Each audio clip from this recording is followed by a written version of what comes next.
Kaze namwiriwe kuri mwese muri ko murakurikirana ibiganiro by'iradiyo Kazoza FM ijwi ryo kugwiza umwimbu. Ikiganiro ni KU.ZÍKO. KU.ZÍKO akaba ari ikiganiro mukurikirana iminsi yose kuva igihe cy'isaha 1:30 z'ijoro gushika igihe cy'isaha 2 z'ijoro. Byoje na rukundo nije namandashikiriza icyo kiganiro kuri no munsi naho King Leon aramuhinga bw'ivyuma reka radufasha kugira ngo iganiro cacu KU.ZÍKO kibandanye kigenda neza. Kaze rero mwese.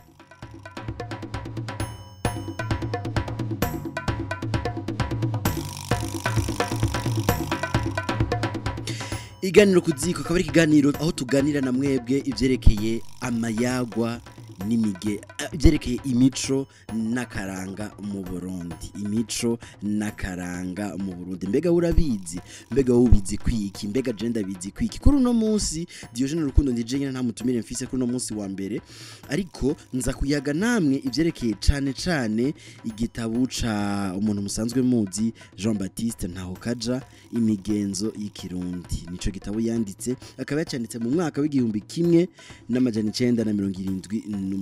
Reko no munsi nza kubasomera agace kamwe mu bigize ico gitabo. Rero we nawe aho uri urashobora kuzi ibintu byinshi byerekeye imico n'akaranga mu Burundi. Mbega wowe kubizi gasha mbarira duhamagare twakure turaza kuronka umwanya tubabwire mu twakure.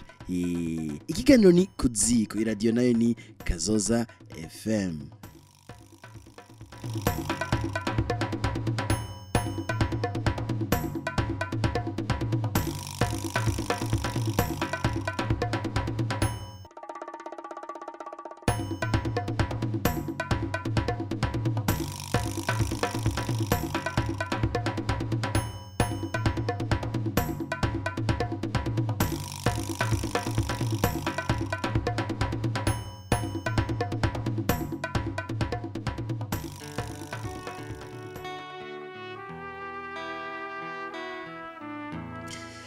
Nkuko mwamaze kuvyumva ikiganiro ni KU.ZÍKO. KU.ZÍKO aho tuganira na mwebwe ivyerekeye imico n'akaranga mu Burundi.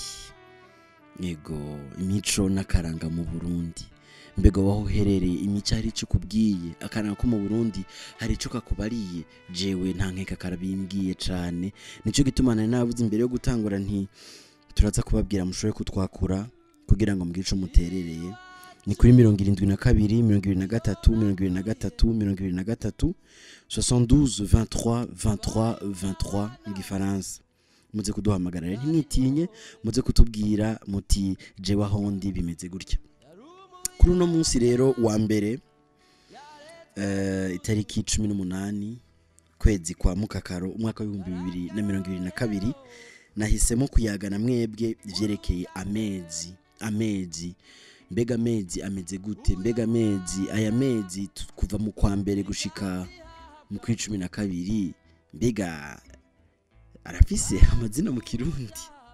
Sinzi umuntu nabajije nti mbega ukwezi k'umunani kwitwa gute mu Kirundi? Acanza kuri makarimbo ka kera ngo nzero ruhuma ntwaranenda mukiza rusama ruheshi mukakaromya ndagaro nyakanga gitugutu monyonyo kigarama. Yatarimba karibu ntashobora kubitora.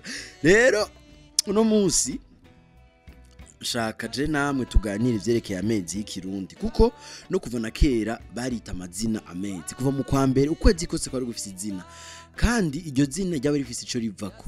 Je niko ndababwira rero sivyo nikuriye mu mutwe imyaka murazi sinyinshi cyane, mugabo nza kubisoma mu gitabo cyanditswe na Yohani Batista ntaho kaja. Yacanditse mu mwaka w'igihumbi kimwe n'amajana 978. Mbega uwo Yohani Batista ntaho kaja, imbere ko twinjira cyane idonido mu kiganiro ninde? Yavukiye ibwero bwa Rusengo mu ntara ya Ruyigi mu Buyogoma. Yavutse mu mwaka w'igihumbi kimwe n'amajana 920. Uwo ni Yohani Batista ntaho kaja. Yize amashuri mato ibwero no mu Rusengo kuva mu mwaka w'igihumbi kimwe n'amajana 927 gushika mu mwaka w'igihumbi kimwe n'amajana 932. Amashuri makuru mu seminari ntoya y'Imugera, hama yaraheze mu seminari nkuru y'inyakibanda mu Rwanda.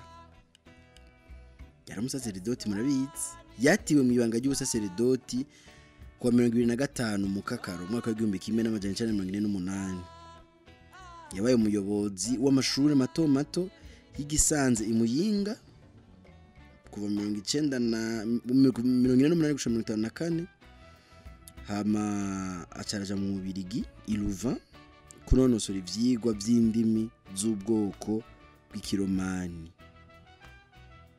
philologie romane hamwe n'ubutohoji bw'indimi z'ikinyafrika linguistique africaine. Murumva rero ko ivyo yanditse ari ibintu asanzwe atsi. Mwe mutoya cyo twinjira donidore mu kiganiro aho tuza kuganira kuvyerekeye amezi kuva mu kwa mbere gushika mu 12. Mbega abakera baravuga amezi nyamba barayavuga bayita gute nyamba bayituko ni kubera iki? Kubera ko kera nyamba nkajewe banyise rukundo abavyeyi banje yabari kera umwana yaronka izina bivanye n'ibintu vyahabaye ibyo byose murabizi. Rero aya mezi yo mu Kirundi kuva mu kwa mbere gushika mu 12 yose aravize ico yaravuyeko. Nivyo rero tukumva twige tuganire na mwebwe tubisoma muri iki gitabo citwa imigenzo y'ikirundi canditswe na Yohani Batista Nahokaja Jean Baptiste Nahokaja yacanditse mu mwaka w'igihumbi kimwe n'amajana 1978. Ntutinyire gutora agakaye n'agakaramu kugira ngo igishasho taruzi ucandike icuzi twe tutaza kuba twasomye uduhamagara ukitubwire ico utazi wumva ushaka kumenya uduhamagare tukigusomera muri kino gitabo tukibuze twese hamwe tugenda kurondera. Nimero ndayisubiramwo 72 23 mu kanya gato rero tuze kuba turi kumwe.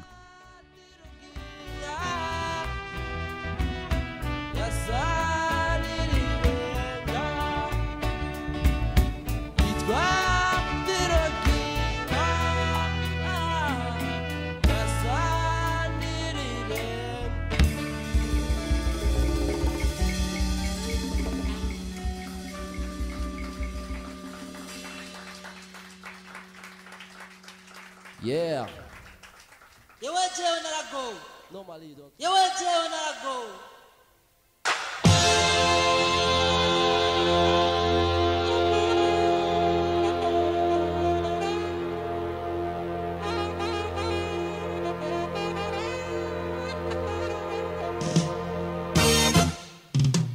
Enanje kona ravutse ndaheza mbukira ubwimo nagize ngo ndakura.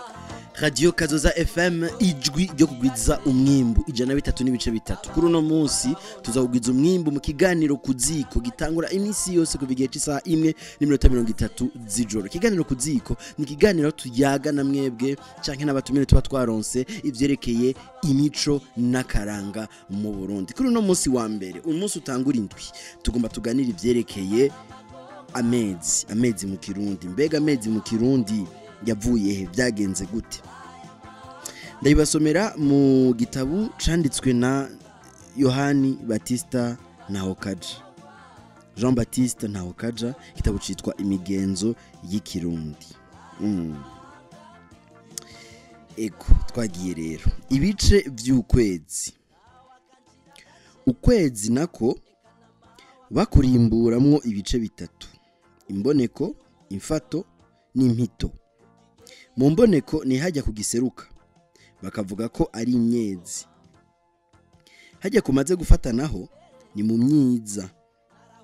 Hajya mu nshiriro gusigaye ari gutoyi bakavuga ngo ni mu mpito canke mu ndindanye z'ukwezi.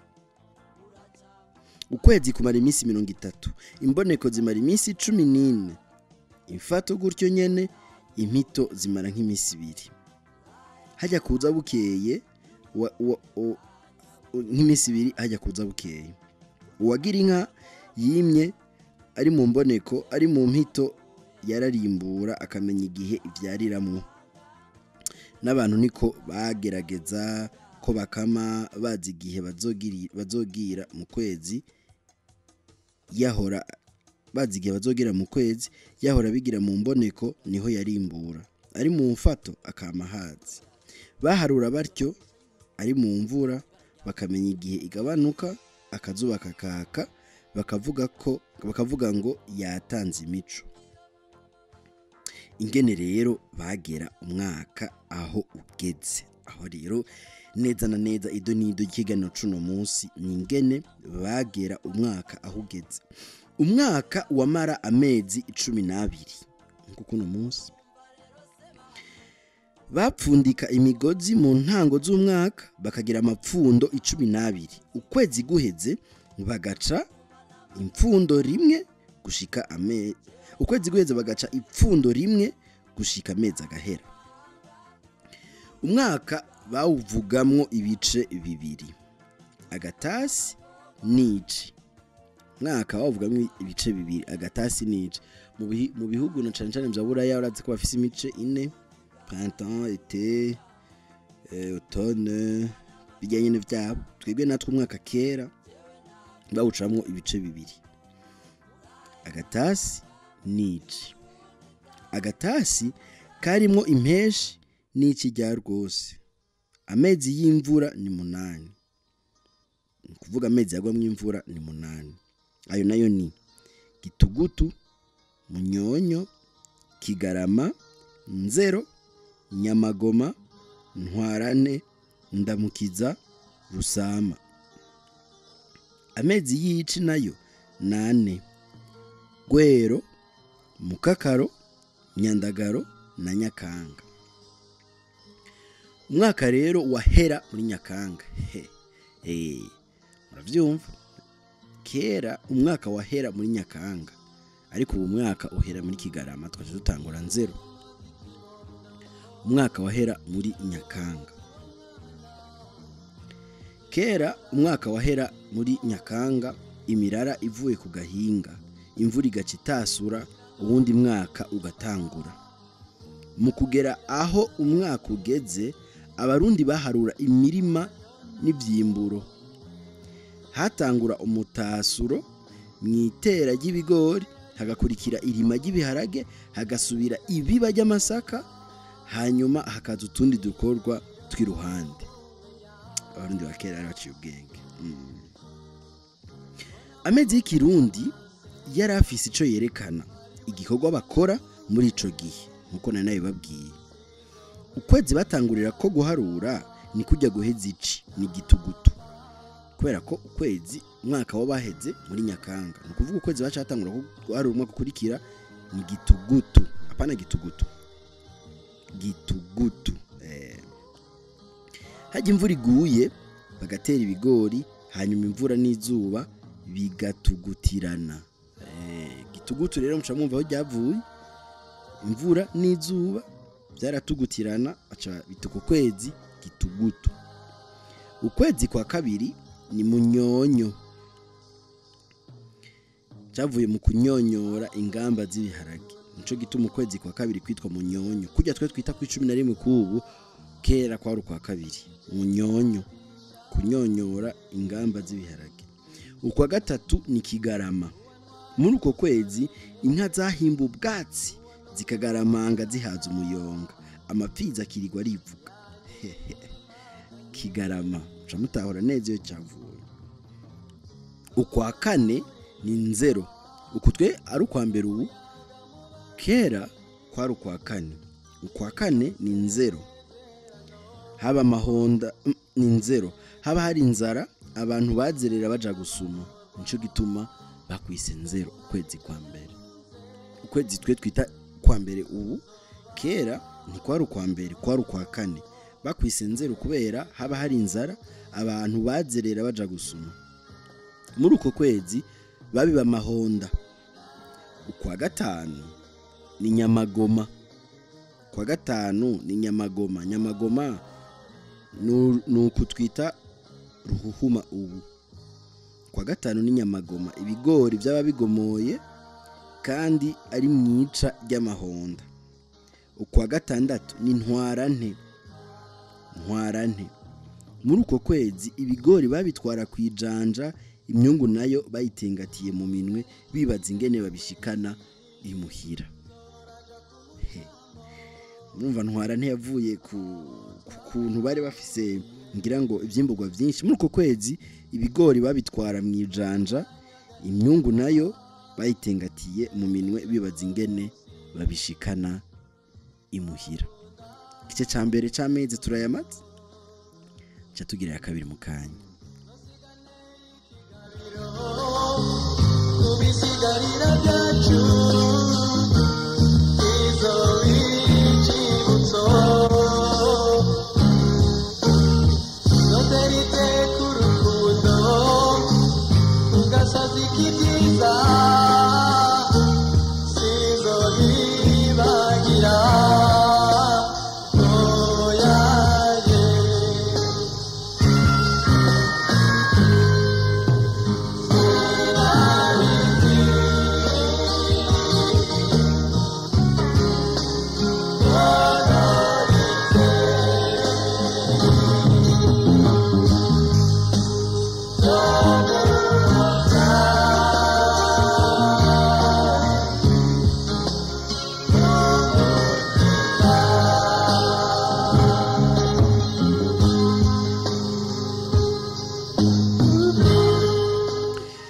Ikiganiro ni KU.ZÍKO ikiganiro tuvugana ivyerekeye imico n'akaranga mu Burundi. Iradio ni ya indi nyene Kazoza FM 103 n'ibice bitatu, ijwi ryo kugiza umwimbo. Mu biganiro KU.ZÍKO tuganira ivyerekeye imico n'akaranga mu Burundi. Ku munsi badusa umutumine atandukanye, ariko kuri uno munsi ndije nyene ndiko ndabayagira ivyerekeye amezi mu Burundi. Tukaba tubisoma mu gitabo canditswe na Patiri Jean Baptiste Ntahokaja, yacanditse mu mwaka wa 1978. Ego tuko tuvuga ivyerekeye amezi. Duje kuvuga amezi atandatu ya mbere, ubu naho tugomba tuvuga amezi atandatu ya nyuma. Tubibutse ko mushobora kutwakura mukatubwira nyambari ico mubaza, mukatubwira muti dushaka kumenya ikito kibasomera muri kino gitabo. Igitabo citwa imigenzo y'ikirundi, canke ico mwongerako canke agatererano. Rero ni mutwakore kuri 72 23 23 23 72 23 23 72 23 23 23. Tubibutse ko mushobora kutwakora bisanzwe, mukatwakora no kuri WhatsApp, birashoboka mukatwandikira ka message gasanzwe cyangwa mukatwandikira ka message kuri WhatsApp, byose ni sawa. Murashobora kutwandikira kandi ku numero ya Lumitel 62 24 24 24 62 24 62 24 24 24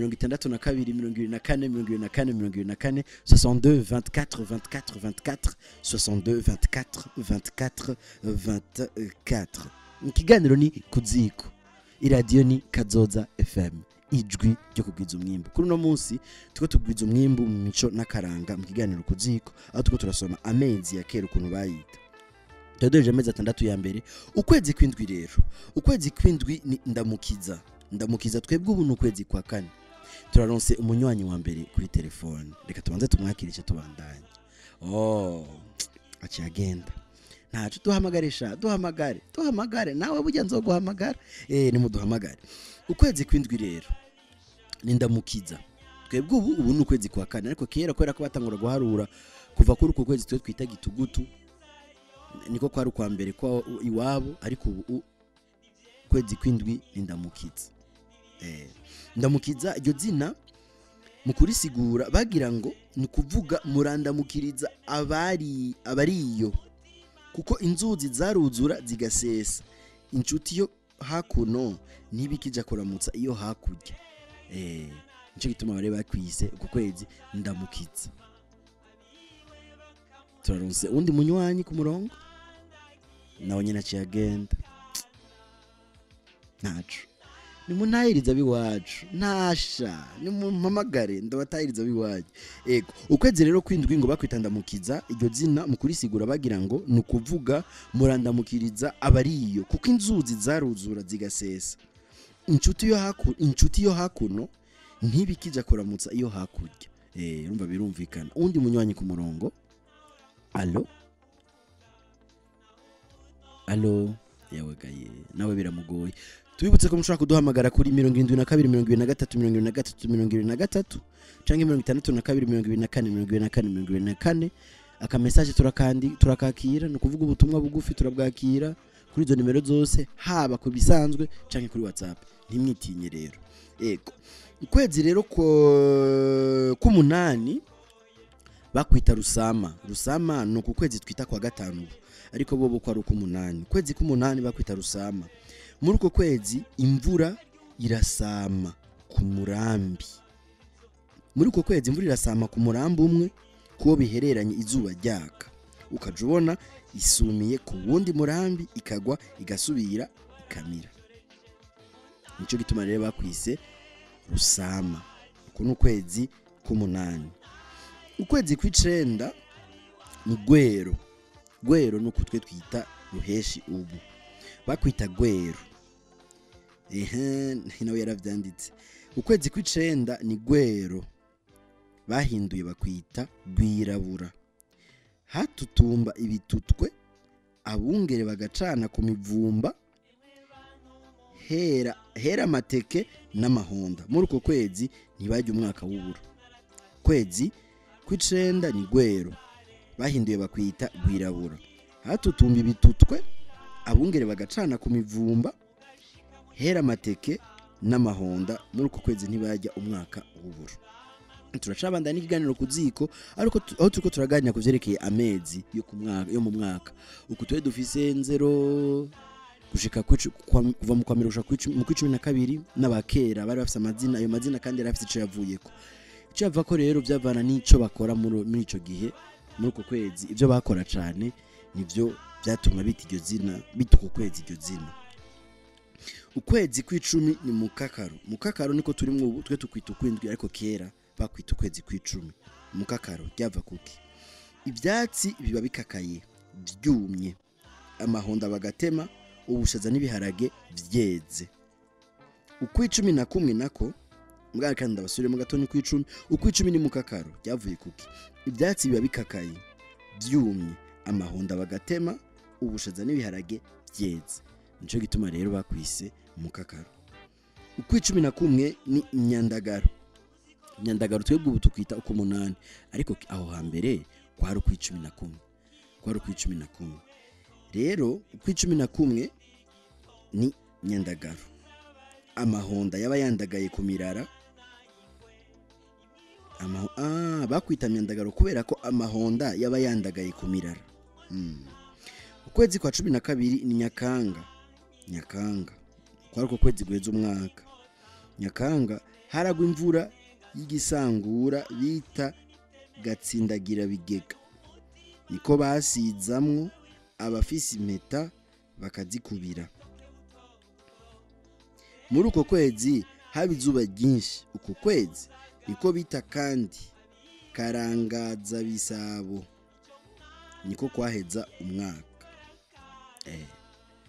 Amezi 12 kuva mu kwa mbere gushika mu 12 kera bayita gutyo. Aya mezi rero kakarimbo nako ndarimba ngitangura birafise iyo vyavuye. Muzokwame muvyibuka mukaba muzi ikindi kintu mutubwire. Ego turaronse ka ubutumwa kuri WhatsApp.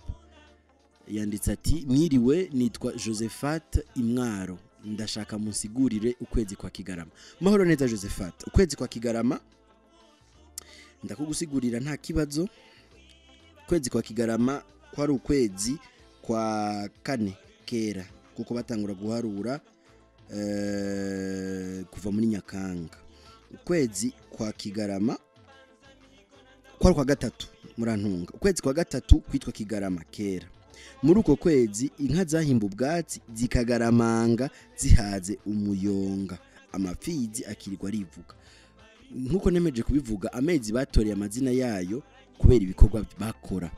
Ni kuvuga rero ko inka zaba zahaze umuyonga zikazigaramanga bacara kwita ukwezi Kigarama. Urakoze cyane kutwumviriza uri Imwaro. Amahoro ubundi butumwa bwa kabiri. Amahoro ni confident mu Gihosha. Ko mwatubwiye ko kwezi kwa mbere kwari gitugutu none byahindutse ryari ngo ukwa mbere kube 0 byahinduwe nande. Ego rero nkuko tubisoma muri iki gitabo cyanditswe na Jean Baptiste Ntahokaja yanditse ati abandi batangura guharura. Donc ivyo ndiko ndavuga nivyo bihereza ayo mezi. Abandi batangura guharura amezi y'umwaka muri 0. Kwezi kwibiba ry'amasaka umwaka ugahezwa n'umuganuro mu mpera za Kigarama. ngira ngo naho byavuye neza ariko ntaco nta kiramvuye yabyanditse ko gusa yanditse yuko abandi ahandi batangura guharura amezi kuva mu kwezi kwa nzero. Yego amezi 12 nayo mukaba mwumvise uko amezi bayita kera n'igituma bayita. Ubundi nawe yanditse ati wiriwe neza kubera iki harimo amezi adasa nayo menyereye ni kubera iki hama ni sawa ko twibutse bya kera ni sawa namwe kumviriza Kazoza FM mandaye mubiriza Kazoza FM kandi munabihebe mugumiza aho nyene. Hanyuma harimo amezi adasa nayo tumenyereye ariko si menshi nibaza ko ari gwero gwero na nyamagoma si menshi nayo nawe nyene byagiye rahinduka uko imyaka yagiye arengana. Radio iracari Kazoza FM ijuye kugwiza umwimbu kandi dusigaje umwanya mutoyi cyane wiganiro cacu ngihere ariko ndabibutse ibyo twako turaganira na mwebwe muri iki kiganiro kuziko cuno munsi. Ikiganiro kuziko kaba ari ikiganiro tuganira ivyerekeye imico n'akaranga mu Burundi. Rero kuri no munsi twarako tuvugana ivyerekeye amezi mu Kirundi. Amezi kugizina ryose mu Burundi ryamara ifise insiguro n'aya mezi yacu arafise insiguro. Rero twahere kuva ku kwezi kwa mbere bo batangura guharura kwa mbere bakwita gitugutu turashikana kwa 12. Turashobora kubandana tuganira kuri Facebook za canke mbuga ngurukana ubumenyi za Kazoza FM ntimwitiye mugende mwandike Kazoza FM hanyuma mutwandikire mutubaze tubabwire yuko igitabo doje kusoma tubikuye mu gitabo c'imigenzo y'ikirundi cyanditswe na Jean Baptiste naho kaja yakaba yacanditse mu mwaka w'igihumbi kimwe n'amajana 978. Ego murakoze rero cyane kwa namwumvira iki kiganiro kuziko ariko ndabibutse ku ibiganiro bya Kazoza FM bibandanya biryoha gusumba ntimukure ko rero iganiro cari kuziko Diogene Rukundo nari kuri micro hama mu binga bw'ivyuma yari King Leandre ariko aradufasha tumukengurukire cyane ko yadufashije amaju arabashikira kandi abashikira neza. Rero ndabipfurize kugira umuhinga mwiza n'ijoro ryiza ejo nk'aya masaha isa 1:30 tuze turi kumwe ngaha n'umutumire mushasha n'ibindi bintu bishasha byereke imico n'akaranga mu Burundi. Tubibutse yuko tubakunda cyane nkuko namwe mudukunda cyane. Mugira ijoro ryiza ariko ndababwira ikintu kimwe ntimwibagire ndabasabye. Ntimwibagire kugwiza umwimbo. Bye bye.